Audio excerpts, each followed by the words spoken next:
continuidad a estos ya sociólogos que van estableciendo una concatenación entre sus ideas, entre Marx, entre los juristas. Yo creo que es importante señalar a Herbert Spencer. Este libro no es de Herbert Spencer, este libro es de Yuda Rumney. Sin embargo, a pesar de que tengo este libro hace mucho tiempo, nunca lo había revisado, y a diferencia de Marx, Spencer sí sale citado con mayor amplitud en Sociología Jurídica y en el libro de Ramón Soriano. Posiblemente tuvo una forma distinta de mencionar las cosas, o es muy técnico, sobre todo en algunos procesos no tan románticos, porque lo que también estamos observando es que en este siglo XIX es cuando empieza esta, sí somos científicos todos, pero tú como que estás diciendo que tenemos que evolucionar de esta forma. Los pensadores del siglo XIX todavía van sobre esta idea unilineal. No obstante, los estudios a los que se están comprometiendo, o los estudios con los que nos han legado, lo que hace es llegar a la abstracción de las categorías, llegar al análisis de la evolución y la aparición de ciertas instituciones que no podemos soslayar, como es el derecho y como es el Estado. Para mí, Spencer, vuelvo a insistir que yo no lo conocía, de hecho lo leía y no lo entendía, hasta que pude acercarme a este libro de Yuda Rumney. En el caso de Spencer, él considera que el Estado es coacción, que el Estado es fuerza. Dice que el Estado no es igual a la sociedad, pero que de la sociedad puede emerger el Estado. El Estado puede ser derrocado muchas veces y lo hemos comprobado a lo largo de la historia de México. Sin embargo, la sociedad no desaparece. A veces, porque el Estado también puede llegar a desaparecer ciertas sociedades, como lo hemos observado a lo largo de todos los crímenes de lesa humanidad. Spencer empieza a centrar su atención como a distinguir entre lo que es la comunidad y lo que puede ser el Estado. Y es que en atención a los autores que estuvimos revisando, la comunidad tiene que ver con eso que compartimos de manera común: mi lengua, el territorio, los ritos, lo que nos hace ser como familia, lo que nos hace ser barrio.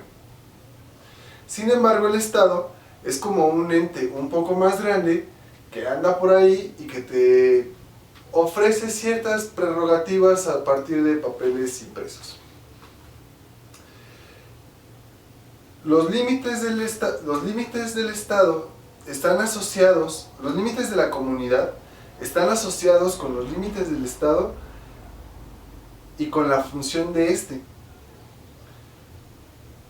Nosotros estamos acostumbrados principalmente a pensar en comunidad, pero una vez que hemos adoptado los conceptos, los planteamientos, las hipótesis y el adoctrinamiento, pensamos en Estado, sobre todo si vamos a ser abogados.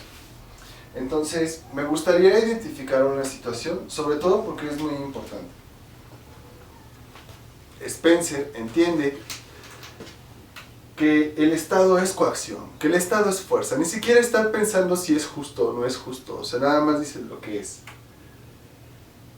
La comunidad, que son como estos elementos más locales que sobre todo tienen un factor común, como es el territorio, las formas de vida, las normas, la lengua, hacen que entren en conflictos a veces. De hecho, para él, su obra está centrada en que la evolución del hombre, como lo plantea Marx, está a partir de una lucha constante entre las distintas clases creo que no nombra clases sociales, entre distintos grupos. Pero lo que sí sabe, distingue perfectamente, es que para que tú seas un Estado, necesitas tener coacción y fuerza. Si no tienes coacción y fuerza, no eres Estado. De hecho, menciona que los grandes estados son aquellos que fueron grandes conquistadores en el pasado. Esta conquista no se hizo de manera pacífica. De hecho, no llegaron a decir, oigan, miren, fíjense que nosotros tenemos un sistema normativo con preceptos, instituciones, autoridades que ofrecen mayor vigencia, eficacia, vamos a tener un mayor grado de legalidad y de certidumbre sobre nuestras acciones. No, les dijeron, aquí se va a hacer lo que yo digo, porque los conquistaron, porque fue una guerra, porque fue un conflicto. Me pareció muy brutal y muy escandaloso cuando empieza a mencionar Spencer, pues es que era lo que teníamos que hacer, y que generalmente él dice, así van siendo las historias de los estados. Era lo que teníamos que hacer, era el motor que le dio sentido, o le dio unión, o le dio cohesión al movimiento. La brutalidad, la guerra y la conquista son necesarias, y solamente se dice, era lo que se tenía que hacer. Y es que estos conflictos son necesariamente justificables. Zaragoza, en la batalla con los Zacapoaxtlas, que logró derrotar, puso las armas de la nación se han bañado de gloria. Maximiliano, cuando fue derrotado, fue porque Juárez se impuso y restauró la república. Y es que son acciones que son necesarias para consolidar el Estado. El Estado no va a tener remordimiento sobre si fue bueno o fue malo, era lo que era necesario y lo que tenía que hacer. Pero, a diferencia de los otros autores, él no está centrado en que nos asociábamos y buscábamos representatividad. Él está claro en las funciones del Estado. Y es que dice, ¿cómo vemos la evolución de un Estado? De manera muy clara, que tenga caminos, que tenga infraestructura, que tenga servicios, que mantenga sus costumbres propias, que conforme un ejército y que haga temer a sus enemigos. Esto es muy terrible. Conforme evolucionó el Estado, nos fuimos civilizando. Él vuelve a coincidir en que conforme evolucionó la familia, se le fueron quitando las facultades a la mujer. Entonces, creo que han sido como 4 o 5 autores que han coincidido en esa situación. Una parte de la evolución del hombre, una parte de la evolución de las instituciones sociales, tuvo que ver con el decrecer del prestigio de la mujer. Estamos en un momento específico en el cual nos vemos en tránsito. La clase gobernante, me señala él, es quien va a tener el monopolio del poder. Y la clase dominada, se habla de clases entonces, hereda la tradición de obedecer. Me parece muy acertado cuando señala que las familias que son clase dominante han sido educadas para mandar, pero también para obedecer.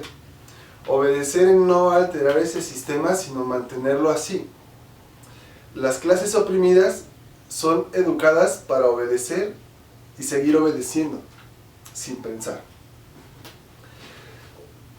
Uno de los temas centrales de la obra de Spencer se va a empezar a centrar en el poder.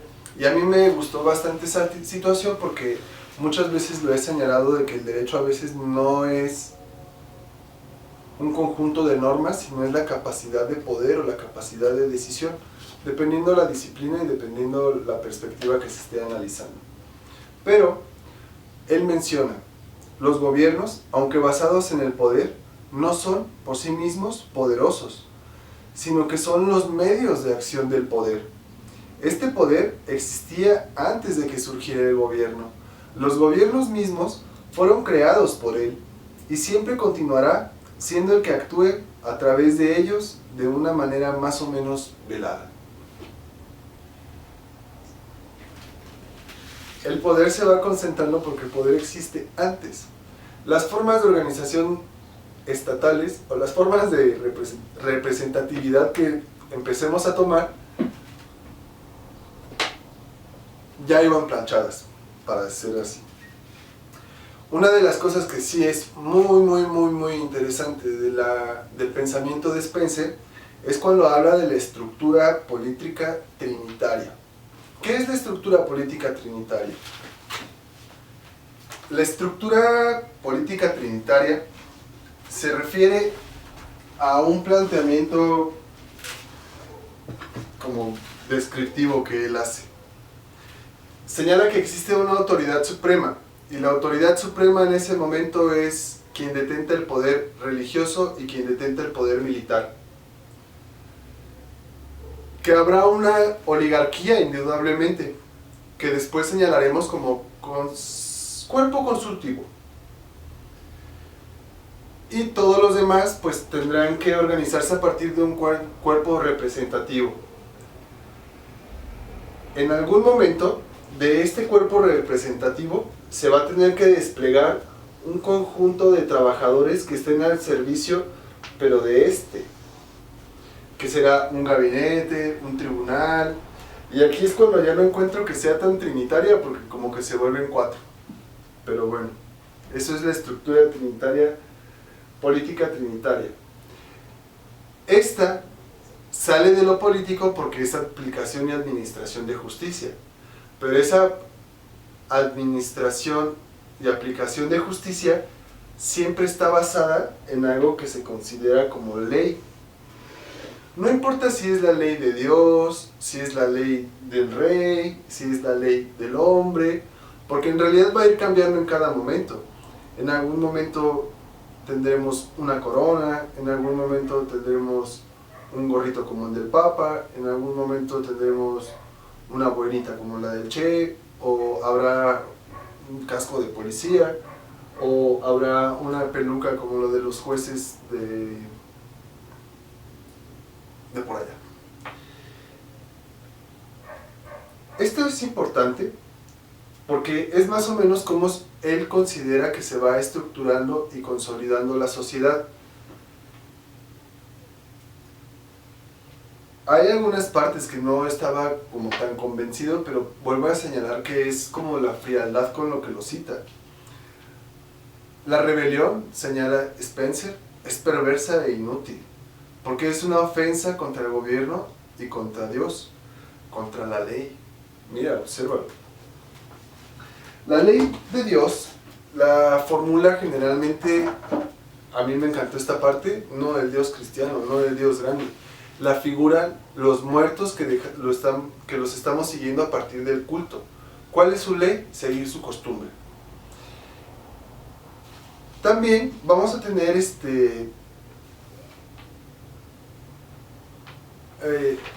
la ley del rey, que es una situación como semidivino, y por lo tanto si nosotros ofendamos a esa divinidad obtendremos un castigo semihumano, más humano que divino. Y la ley humana pues está encomendada al grupo, y la ley humana lo que tiene es de que en cada momento, como se comentó con Com, como lo vamos a revisar específicamente en el siguiente video con Com, lo religioso o lo teológico deja de ser, y después la persona, la entidad también deja de ser, hasta que nos encontramos con que somos falibles y que tenemos que continuar con un proceso para poderlo hacer de manera positiva y hacerlo de manera metódica. Pero lo que sí dice, y pues no sé si da terror o algo así, es que la ley es donde sea, con Dios, con el rey o con el hombre, es la expresión de la autoridad. En todos los casos la ley restringe, la ley impone, la ley subordina, nos obliga a mantenernos, es un obstáculo para reorganizarnos. Hay una cita que me parece importante señalar.